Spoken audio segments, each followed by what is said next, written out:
Today on Larry King Now, the stars of the hit Lifetime drama UnREAL. It's Shiri, Appleby, and Constance Zimmer. I didn't even realize that we could win a Peabody, quite honestly. All of this has been a surprise. I think going in, making a television show, you just hope to get picked up. Congratulations on the Emmy. Thank What took so long? You know, I wish I knew the answer. I was more in shock, I think, than I was thrilled. And it hasn't been until I've been back here, like in Los Angeles, and I've been hearing it said to me that it's actually sunk in. Plus, is there a show you turned down you regretted? Homeland. You turned down Homeland. Well, I didn't even go in on the audition. Because I said I don't want to be on a 1-hour drama. Because? And I'm on a 1-hour drama. All ahead on Larry King Now.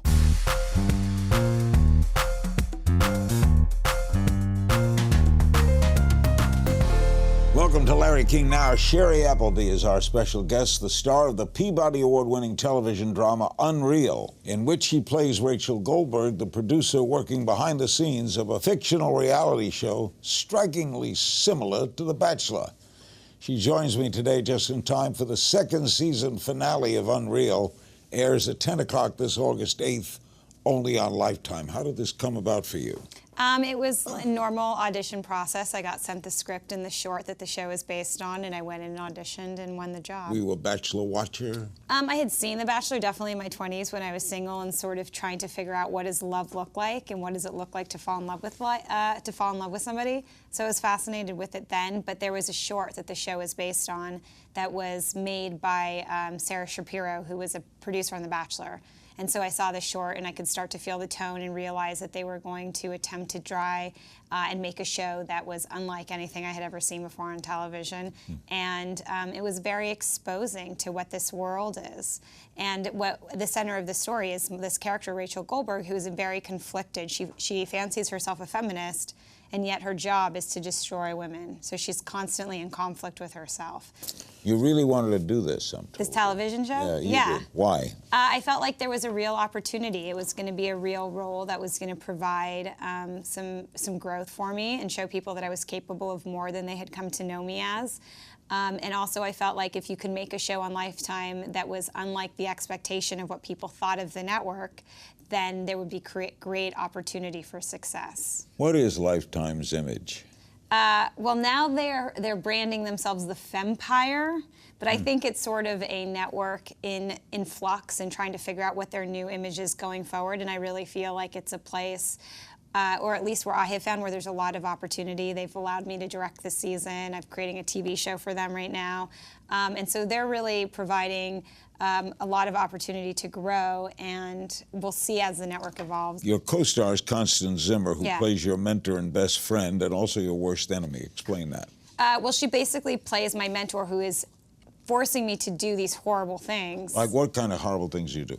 Like I ask somebody, you know, did you kill your ex-boyfriend, or do you fancy yourself lovable? Like you push all of their buttons. We kill somebody in the first season. This year we lock people in closets. I mean, just really horrific things that you would never want to actually do to somebody. What is the name of the fictitious show? Everlasting. It's rare today to have a show featuring two strong, opinionated female characters, right? Yes, and anti-heroines, women who are doing things that are not as we expect women to be behaving. And I think that's what people have really been responding to. How did you like directing? I mean, I love directing. I grew up being, you know, a child actor, and the person on set that I always admired and looked up to was the director.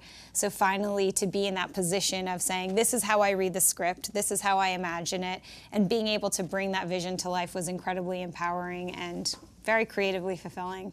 This is the season finale, right? We have 2 episodes left, yes. We have 2 episodes left. Can you give us a hint? It definitely ends with a bang, and so many things have been coming out about who these characters really are. They've presented them. This guy that I fall in love with during the season presents himself to be kind of a bad guy, and we sort of have a reaction to that. And it ends in a way that I'll be curious to see how the writers dig themselves out of this for our 3rd season. And it's definitely going to have a 3rd season. Yes, we've been picked up already. Well, Peabody, I've won 3. Mazel tov. It's the highest award our industry gives. It's our Pulitzer. Yes. So you ought to be very proud. Did that surprise you? I mean, I didn't even realize that we could win a Peabody, quite honestly. All of this has been a surprise. I think going in, making a television show, you just hope to get picked up. And so the fact that anybody's responding to it and that there's any sort of acclaim for it is really... You were a child actor. Yes, I was a child actor. Starting where and when? I started when I was about 3.5. I grew up in Calabasas, and I started doing print ads, commercials. I think by the time I graduated high school, I had done like 70 national commercials. I did Norman Lear's Return to Television after All in the Family, a television show called Sunday Dinner with Terry Hatcher and Robert Loggia. I worked a ton as a kid, and then when I was going to college, my parents, you know, told me either go to USC, where I could continue acting, or go to Santa Barbara with my friends and give it up. And I hadn't worked in a while because I was very focused on being in high school, and so my mother gave me 1 month to get a job, and I got a Taco Bell commercial, and I decided to keep acting. And so I think my sophomore year, I got a television pilot called Roswell, and it got picked up, and that's the first time I really started to become like a name. Was that about the Roswell, New Mexico? Yeah, I played a human girl in love with an alien boy. Hard-hitting stuff. Was your mother a show business pusher? No, my mother is an Israeli woman. She's an incredible mother. And she put me, you know, she'd take me to the auditions and come to set, but like once I got to set, she really sort of sat back. But she definitely like taught me how to act, for sure. Really? Yeah, she would sit outside with me, run the lines with me. She took me to acting classes. But, you know, a lot of the times it's very hard business, as you know, and so there were many years when you're not working, and she'd always say, you know, if you don't like it, give it up. And I just all little children pretend. To make believe. And then they go on to other things. Mm-hmm. But you continued to make believe till now. Yes. Why? I really like it. I really like this business. All kids like it, but then they do other things. Yeah, but I grew up doing it. Like, I didn't know anything else. Like, I've never known a life where I'm not auditioning and not being on set. Like, so to give this up, it's sort of like, then what would I do with my life? This is who I am. You've been in shows like 30-something, Who's the Boss, Knots Landing, Doogie Howser, M.D., Baywatch, Xena, Warrior Princess, Beverly Hills 90210, Roswell, the Mike Nichols film Charlie Wilson's War, great movie. Thank you. ER, Life Unexpected, Chicago Fire, Girls, and now you had a tough scene in Girls, didn't you? Well, it was questionably be rape. I was actually, I was there shadowing as a director, starting to get my directing career going, and Lena Dunham kindly asked me like day 2 if I wanted to be on the show, and that scene was presented to me, and I had never done nudity before. And, you know, I really spent a lot of time thinking about it, but I felt like if there was ever a show to do it on with a group of people to be creative like that, Lena and her show were the people I wanted to do it with. My guest is Shiri Appleby. The show is UnREAL on Lifetime. Coming up, Shiri on a storied career in Hollywood. Don't go away. We're back with Shiri Appleby. She stars in UnREAL. The finale is 10 p.m. August 8th, only on Lifetime. Was Girls a tough experience for you? No, it was incredible. I felt like I was finally being seen as more than a child actor, and it was incredible writing, fantastic direction, and it was a real opportunity to show that I have more than what people thought. You called it the biggest impact on your career. Why? Hands down. Because it really broke me out of this role of being seen as just a good girl and showing people that I'm capable of taking risks and that I want to do fearless work and do things that are unconventional and frightening. What kind of roles did you usually get? The girl next door. The girl next door, somebody who's sweet and, you know, very vulnerable. And I have no problem playing those emotions, but I've been doing this for a long time, and so I want to do things that are unexpected and very frightening and pushing buttons. So you play best friend? I play mostly the girl. I would play mostly the girlfriends, the love interest. But it's a living, isn't it? Listen, no complaints. Happy to be working. Always happy to be working. Can we always say that you always worked? I always work, yeah. In a business, that doesn't happen a lot. No, I mean, and it's hard, don't get me wrong, when you're not getting callbacks, when you're not getting auditions, when things aren't working your way, it's very challenging because the only thing you can blame is yourself. But it's a business where you have zero control. When you're in that position, do you ever turn down anything? Never. The point is to go to work, isn't it? Yeah, the point is to go to... you're married now? Yes, he is a renowned chef. He won a James Beard Award this year. Really? What's his name? John Shook, best chef for the West Coast. He has 6 restaurants in LA, 8 by the end of the year. Name some of them, because I think I met them. Sure.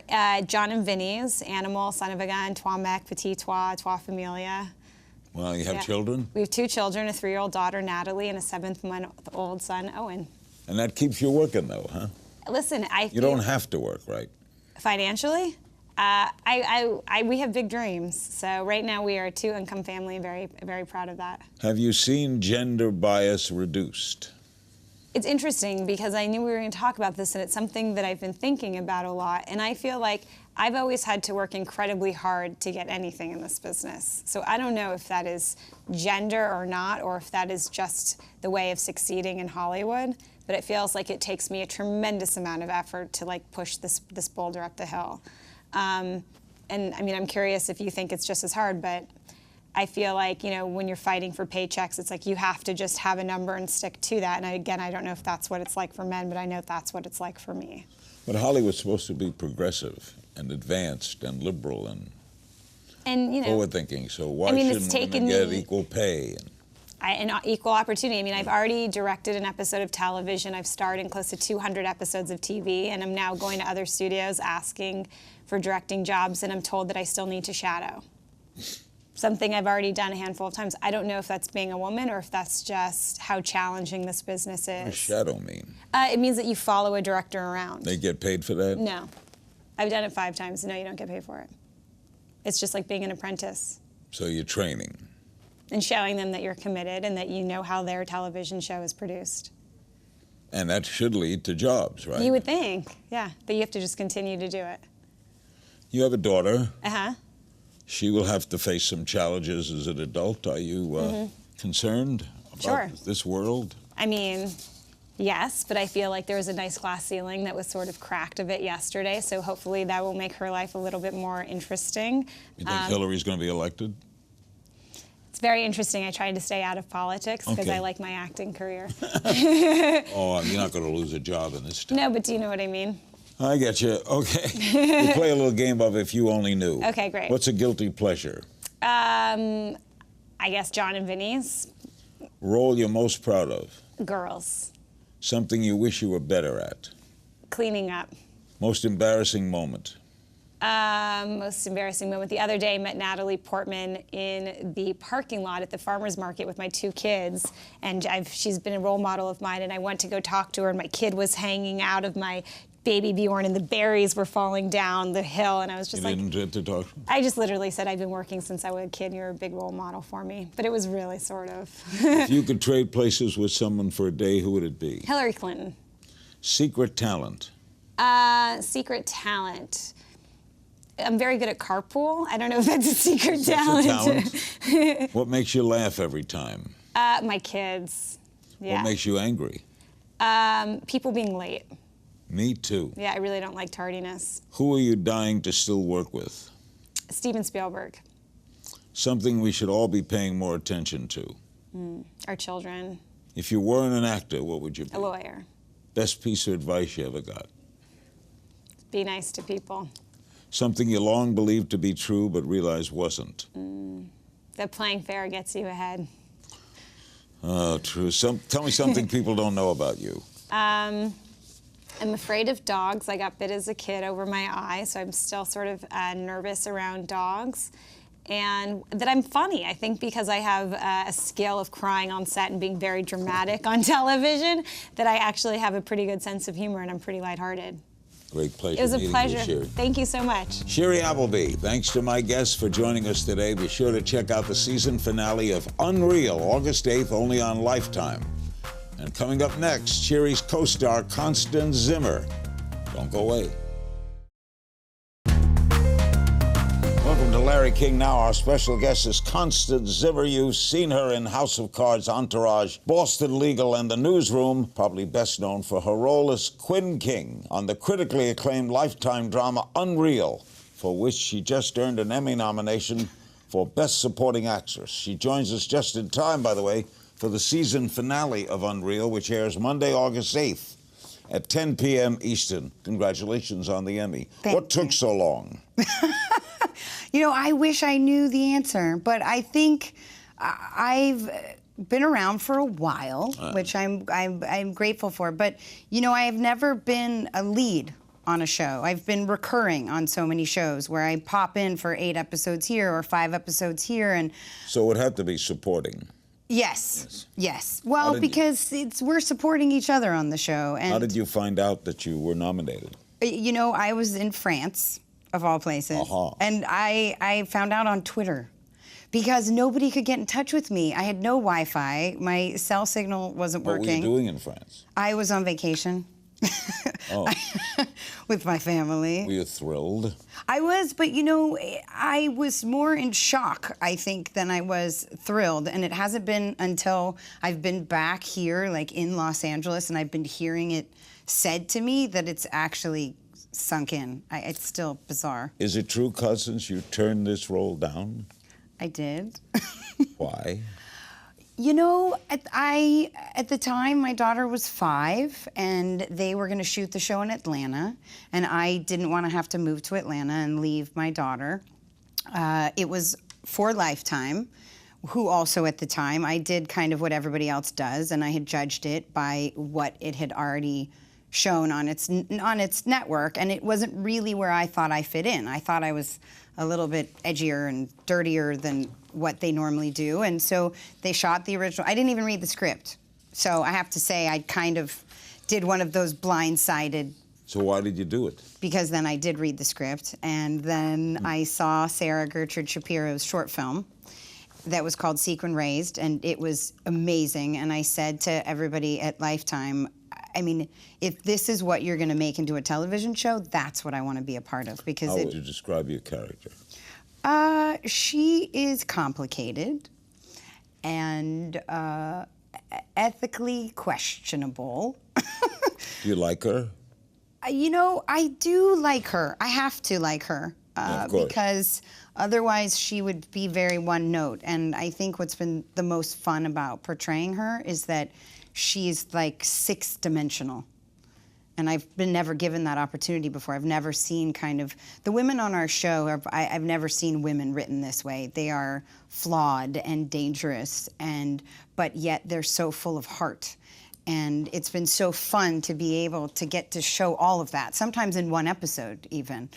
I give so much of the credit to the writers because they're really kind of crafting these women as we go. What can we expect in the season finale? What can you tell us? Why did they keep it a secret? What can you tell us? I know, well, because you want people to come and watch it live. You know, Well, give me a hint. I'll give you a hint. Like Quinn what? Well, Quinn, nobody ever anticipates the stuff that Quinn and Rachel pull off on the show. I think that's been one of the most fun things to do, is to completely catch people by surprise. But the finale is, we once again are a part of something that happens that is, I don't know how we're going to come back from it. But you will be back. We are back. For season 2. So yes, season 3. It's like a serial, right, where they have those things, you know what's happened at the end, and then it works out. Right. We used to watch those things as kids. Yeah. So is this now are you now have to, future roles, are you going to have to be Quinn-like? Well, I've already been typecast. I've been playing Quinn-type roles for my whole career. It was like the second I was Dana Gordon on Entourage, I kind of have always been these very strong, unfiltered women who get away with doing things that men are traditionally, you know, known for. But what I try and do is I just try and make them all come from different walks of life. So they're not the same character. They just have a strength that is similar. And that I don't mind playing. I don't mind being put in that box because I think strong, confident women are more fun to play. Why do you think you're cast this way? Because I'm so not like it in real life.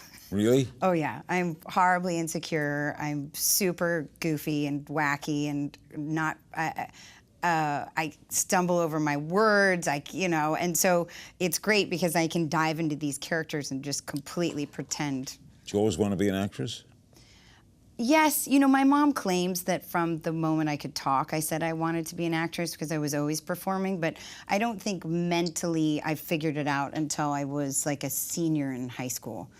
Because I was always doing things where I was performing in front of an audience, but it always had to do with like sports because I I didn't really know that, oh, I should go be in a play and perform for people. Instead, I was like, goals. It was like working out, you know, being on track, being a gymnast, training for the Olympics, and all of that kind of stuff. To me, was putting on a show. But I just didn't like working out. What was your first paying job? My first paying job as an actor, or just as an actor?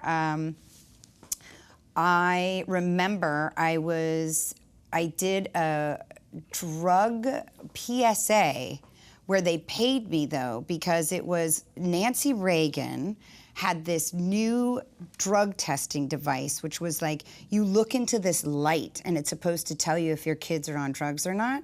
Wow. And I was playing a Hispanic girl, which I'm not Hispanic, by the way. That was like my first paying job. I think I made like $50 doing a PSA and it was like, you know, it was like I had to cry and, you know, say things like, help your kids not be on drugs, use the light meter. It was, sure, it was horrible. I don't know how I ever worked again. How old is your daughter now? She is 8.5. And is she show business like? She definitely has signs of it, but I'm not pushing her in that direction. I'd like her to come to it on her own. She's an incredible artist. Her drawing is better than mine is, and she's only 8. So she's definitely artistic. It's just I'm not quite sure yet where it's going to go. Does she like watching her mother on television? She does, except she hasn't seen very much, because all the parts I play are very, very naughty. And, you know, I curse a lot, and there's sex scenes and stuff like that. So the only thing she's actually seen, she's seen a lot of my interviews, and that she loves watching. And then she saw me I was on a show called Growing Up Fisher with J.K. Simmons. I love him. Yes, and she loved that because... It was a great show. It was great, right? It was with Jenna Elfman and J.K., and yeah. I just went with Jenna Elfman to the Dodger game. She's the best. I Great love girl. her.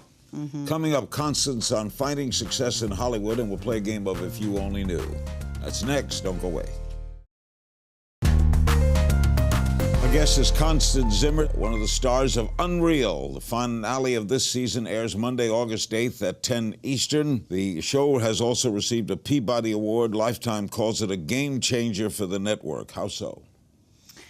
Because it's something that is completely out of the box for them. It's darker than they have ever gone. And, you know, they have a lot of reality shows on their network. And here we are, this is a show where we're going behind the scenes of a reality show. But what they did so well is they picked a show that played to the audience they already had and now has brought in a whole new audience because it is so dark and different than what they've already had on their network. Now, Shiri Appleby was recently here. You two characters are often at odds, but you're best friends off screen, right? Yes. You talk to Shiri a lot? A lot, like every day. Do women in the industry support each other enough, do you think? I don't think they do, but I think that they're changing too. And because I don't think that women are made aware of how harmful they can be if they're not supporting each other. And that is what I think people have seen in our show, very much so, that it's these two very, very strong women who are incredibly good at their job.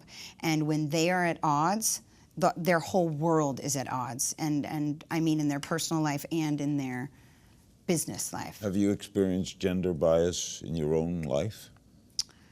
I feel like we experience it every day. I don't know. I mean, it's just a fact of the world, and I just think it's always going to be there. It should be changing. It is, and it is changing. I think you can tell already in television alone just the amount of roles that are available for women. And, you know, in our show in particular, it's not women always talking about men and how they affect their lives. It's women having completely separate lives outside of just men and women. It's women and women discussing careers and power struggles and all that stuff. We're going to play a game now, If You Only Knew. I just throw questions at you. It's not a courtroom. You do not have to answer. Okay, good. However, you will be judged accordingly. What's a dream collaborator for you? Who would you like to work with? Oh, who would I like? You know, I would love to work with Wes Anderson. Great director. Yeah, I'm just, everything he touches. If you could be on a reality show, what would it be? I don't think I would ever be on a reality show. Guilty pleasure. Guilty pleasure. I like, and I don't know if it's guilty though, but I love watching animated shows over real shows. Like, I love watching Bob's Burgers and BoJack Horseman. Whoa. I mean, but I don't think that's guilty. They're like incredible shows, but it's funny that I'm an actor and I prefer SpongeBob is to watch animated. SpongeBob is a great show. The theme song is the best theme song on television. I love SpongeBob. My daughter hates SpongeBob. Is that funny? Really? Won't even, like, the image shows up on screen and she's like, change the channel, Mom. I can't watch it. I don't know, maybe My boys loved it growing up. They did. Something people get wrong about Hollywood.